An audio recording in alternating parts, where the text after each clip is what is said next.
가슴을 뜨겁게 하는 강연을 들으시다가 한 교회 사건을 들으시기 때문에 좀 관심이 떨어질 수 있겠습니다만은, 그러나 한 교회가 안정을 찾는 것이 한국교회 전체를 찾는 것이라는 생각을 가지시고 들어주시면 감사하겠습니다. 저는 합동층 목사이고요. 이제 총신대학원에서 설교학 박사 과정을 다 공부했는데도 제가 둔해서 아직도 뭔가 감이 안 잡혀서 칼빈 대학으로 편입을 해서 설교학 박사 과정 논문을 쓰는 중에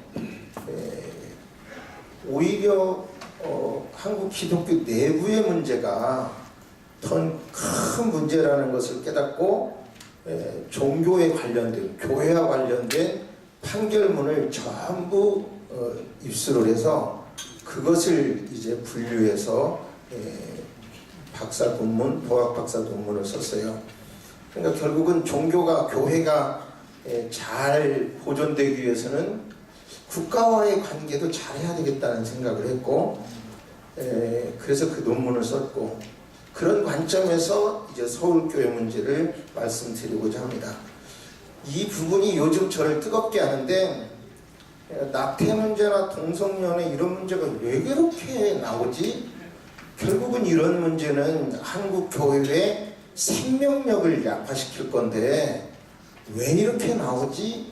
이걸 찾다가 보니까 결국은 아까도 말씀하시던데, 그게 바로 공산주의 사상가들이 공산주의로는 못 무너뜨리니까 옷을 바꿔서 만들어낸 이론이 포스트 모더니즘이고, 포스트 모더니즘이란 쉽게 말하면 모든 상황에서 다 할 말이 있다는 거고, 그러니까 처녀가 아이를 낳아도 할 말이 있다는 거고, 소수 약자의 입장에서 막 그들을 도와야 된다고 하기까지는 좋은데 사회 구조를 그렇게까지 바꾸려고 노력하는 거예요.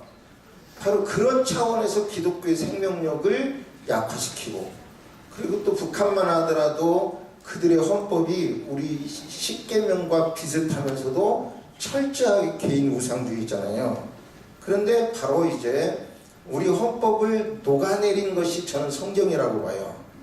법을 조금이라도 공부한 사람으로서 어느 날 헌법을 읽다가 성경 구절은 없지만 성경이라는 생각이 들더라고요. 그런데 이제 그런 사상들이 막 무너지는 요인들이 오늘날 한국 교회가 이처럼 생명력을 잃어가고 전도하기가 어렵고, 이러다가는 마침내 예수 믿으라고 외치기도 어려운 세상이 다가올 것 같다라고 하는 것을 느끼고 있어요.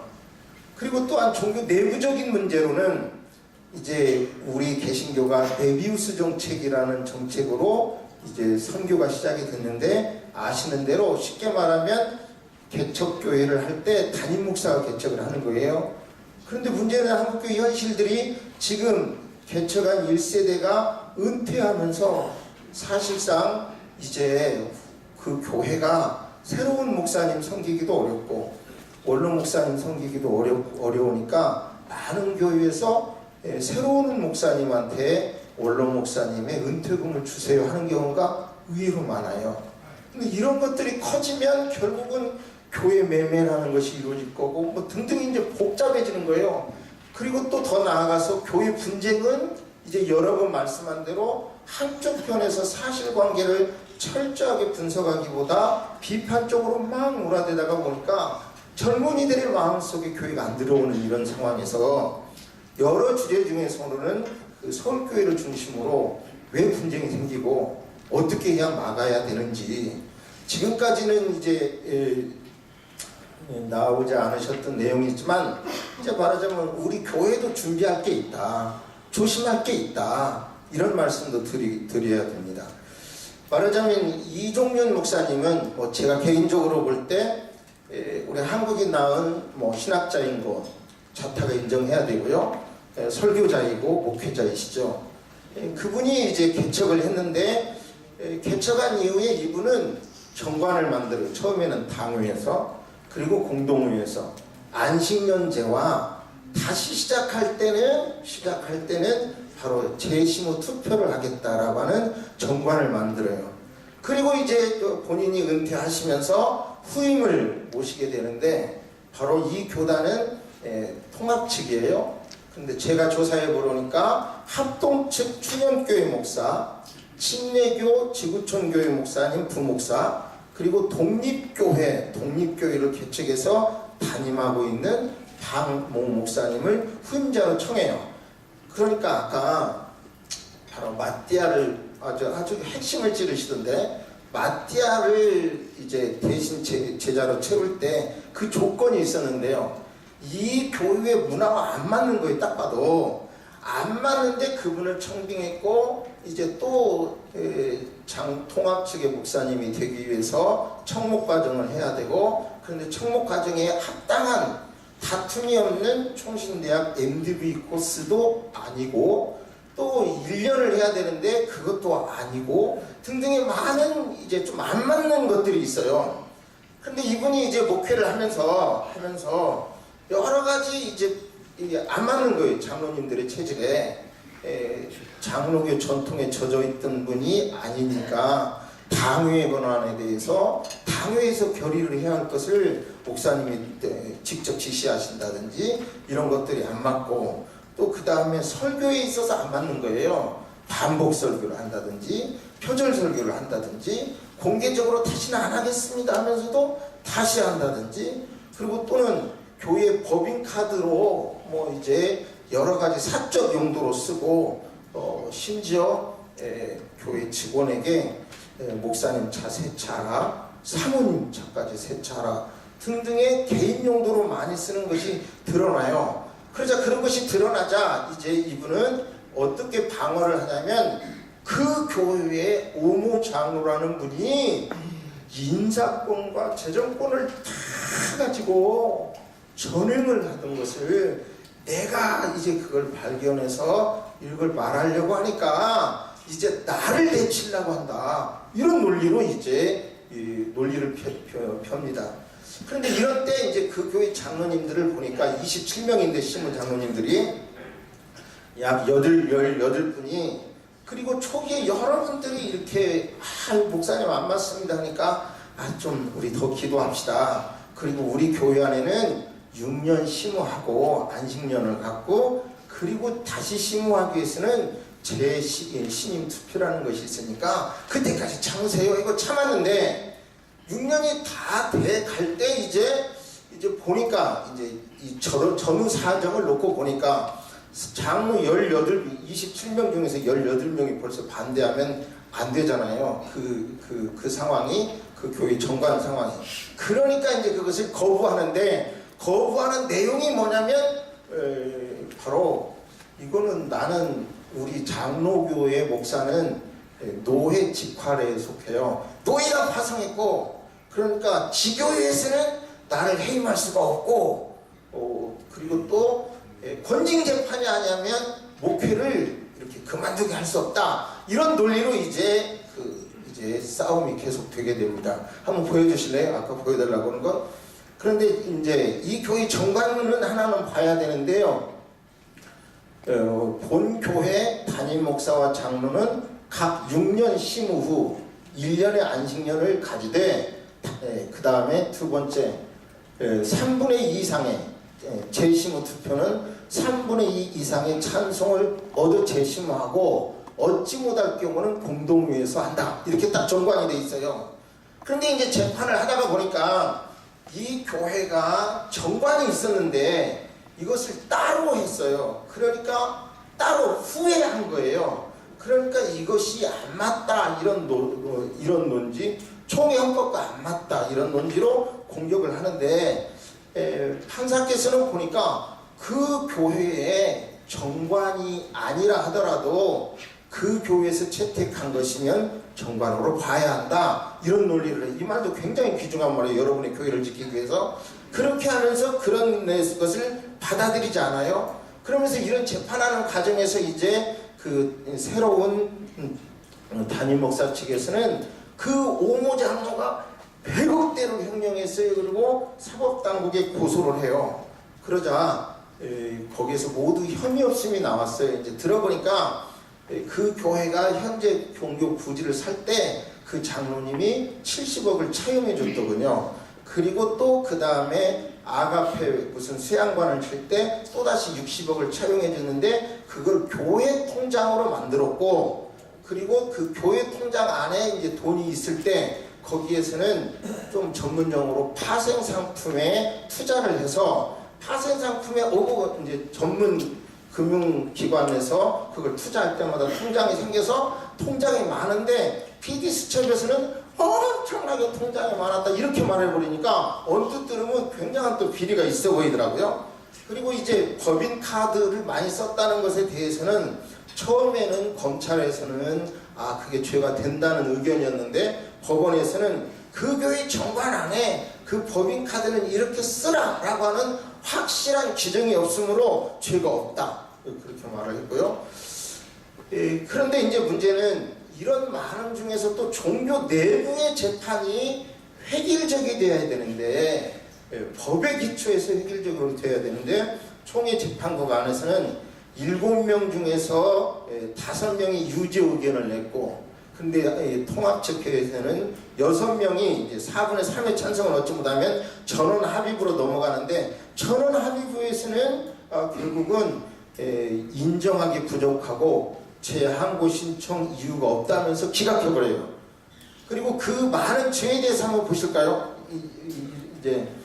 이것도요. 재심의 규정에 대해서 처음에 당회에서 제정했고, 그 다음에 공동회에서 제정했고, 이종윤 목사님은 직접 자기도 투표를 해서 재심을 했고, 새로운 목사님도 자신이 장로에 대해서 5년간 재심의 투표를 집행하기도 하고 참여하기도 했어요.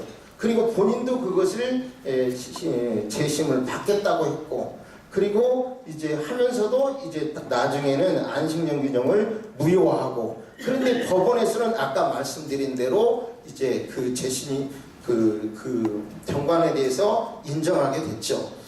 그러면서 이제 이 교회는 어떤 어려움이 있냐면, 결국은 새로운 목사님이 이제 자기를 지지하는 장로가 작으니까, 장로교는 단위가 굉장히 귀중하죠. 그런데 작으니까 이제 15명의 장로를 새로 뽑아가지고 이제 그분들을 임직하고 선고하고 임직하고, 그러니까 이제 법에 가서 보니까 그분들이 한 행위가 인정받지 못하고 저기가 없다. 당회 결의 없이. 근데 나름대로 또 절차가 로이 지시라고 하는 걸 나름대로의 어떤 형식을 갖춰서 했지만 법원에서는 그것을 전체 인정하지 않았죠.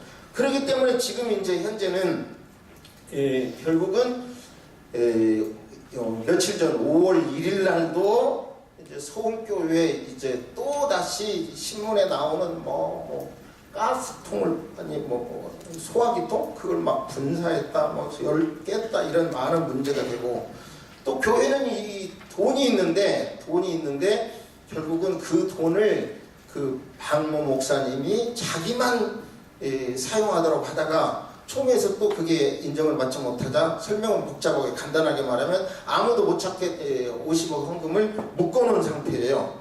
지금 그런 상태고, 그리고 이제 분열된 상태에서 지금 예배를 드리고 있는데 말하자면 원로 목사 측이라고 말을 하려다가 그건 또 안 맞는 것 같아요. 원로 목사님은 담임 목사에게 맡기고 6년 동안 교회를 출입하지 않았다고 하더라고요.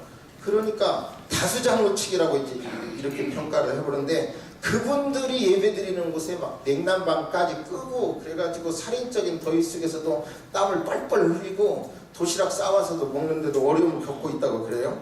그런데 아무튼 이제 아까도 말씀한 대표회장님도 이제 여기서 의견이 조금은 달라지는데요. 이제 다수 장로 측에서는 그 원로 목사님과 누구를 직무대행제로 파송해 주세요. 또 저쪽에서는 또 다른 사람을 파송해 주세요. 그러니까 법원에서는 가만히 보니까 어느 쪽도 공평하지가 않다. 이 사건에서 핵심은 공평하게 이 문제를 해야 될 사람을 변호사를 보낸다. 그러니까 지금 현재 이제 노예 측과 그 새로운 담임 목사 측에서는 어떻게 교회에다가 이것을 보내냐 이렇게 지금 항변하고 있고, 그 결정문을 자세히 보니까 결국은 예배의식이나 이런 것이 아니고 이 사건 교회 종교 활동 유의에 비법인 사단으로서 할 것만, 대외적인 활동만 하라, 이렇게 나름대로 판사도 굉장히 애를 써서 했더라고요.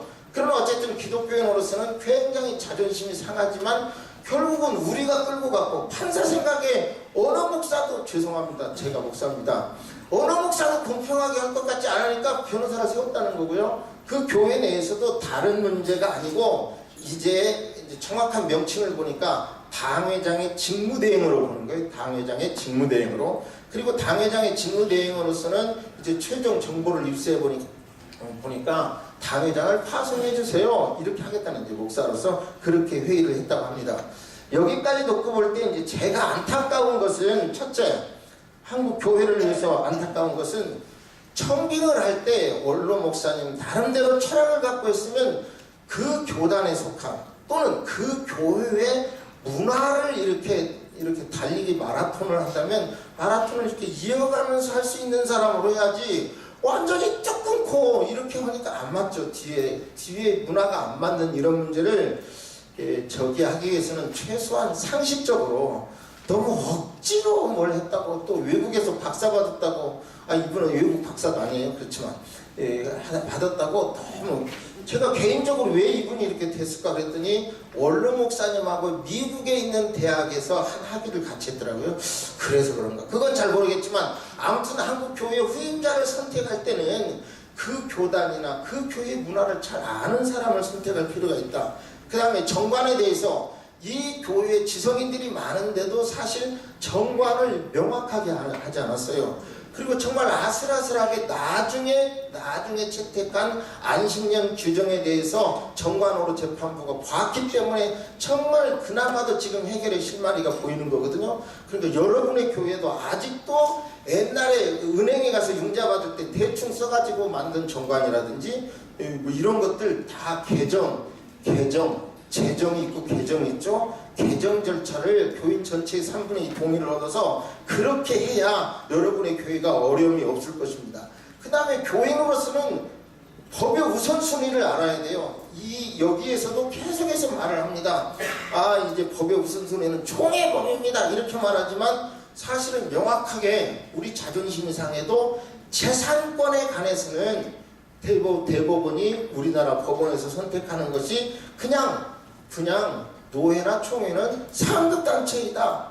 그리고 그 교단의 헌법을 따른다고 할 때에도 지교의 독립성이나 종교의 자유의 본질을 해치지 않는 범위 내에서 교단의 헌법을 하는 거지, 즉 지교의 핵심을 두고 있어요. 그런 법의 우선순위를 교회들이 빨리 알아야 교회의 분쟁이 안 생긴다. 그 다음에 무엇보다도 사실은 한번 약속을 했으면 지켜야죠. 법원의 판결은 안 해도 아까 본인이 장로 재심의 투표는 집행하고 참여도 했고 본인이 했고, 이제 마지막 그거 보여주실래요? 각서 중간에 이런 각서도 썼어요. 그런 걸 보면 각서, 박아무개 목사는 안식년을 떠나고 박아무개 목사는 모든 창문 이렇게 한다, 총 사퇴한다고 2017년 1월 16일 써놨거든요. 그리고도 이제 막 장로를 증언해서 이제 말하자면 자기가 원하는 대로 하려고 하는데, 너무 억지로 하나님의 법이 있고 재산에 관해서는 국가법이 명확하게 있는데 눈 감고 아웅 하면서 이렇게 해봐야 우리 교회를 우리 스스로 깨트리는 거죠.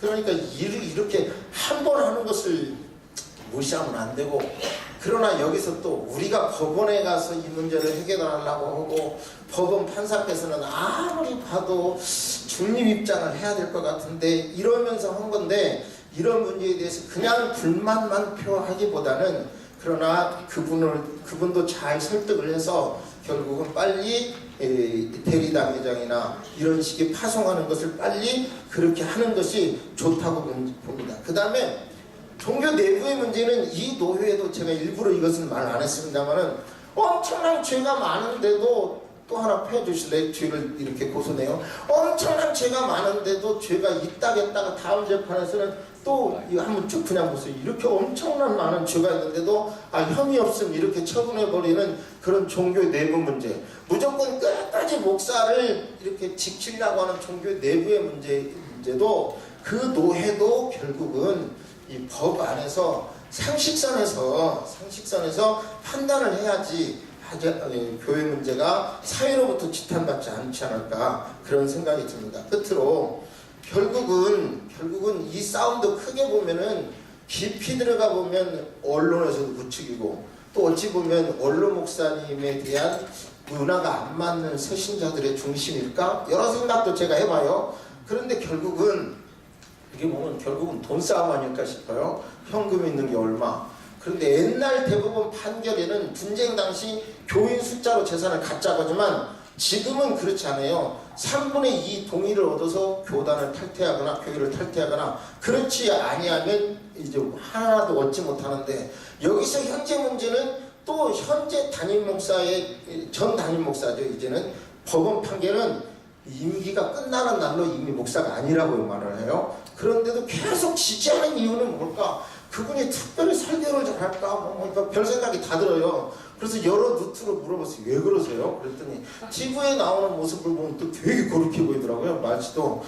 그래서 그런 건지 잘 모르겠는데 어쨌든 교인들도 이 마지막에는 돈 싸움의 문제이기 때문에 결국은 이제 당회가 수습이 돼서 어쨌든 이 교회가 해결이 되려면 당회가 빨리 모여야 되는 거예요. 그래서 당회 권한대로 예배 장소를 특정해야죠. 몇 시 그 위에서는 인정 안 한다. 그리고 다른 데서 예배드리는 것은 교회를 어렵게 한다면서 7이라든지 또는 이제 이렇게 했을 때 계속해서 교회를 어렵게 하면 결국은 죄송하지만 여러분 불편할 수는 있어도 그렇게 방해하는 사람들에게 천호동 광성교회처럼 손해배상까지라도 물어야 이게 싸움이 끝나지. 아무튼 빨리 이 싸움이 끝나도록 그렇게 했으면 좋겠습니다. 저는 시간을 잘 지키는 사람인데요. 잘 지켰습니다. 감사합니다.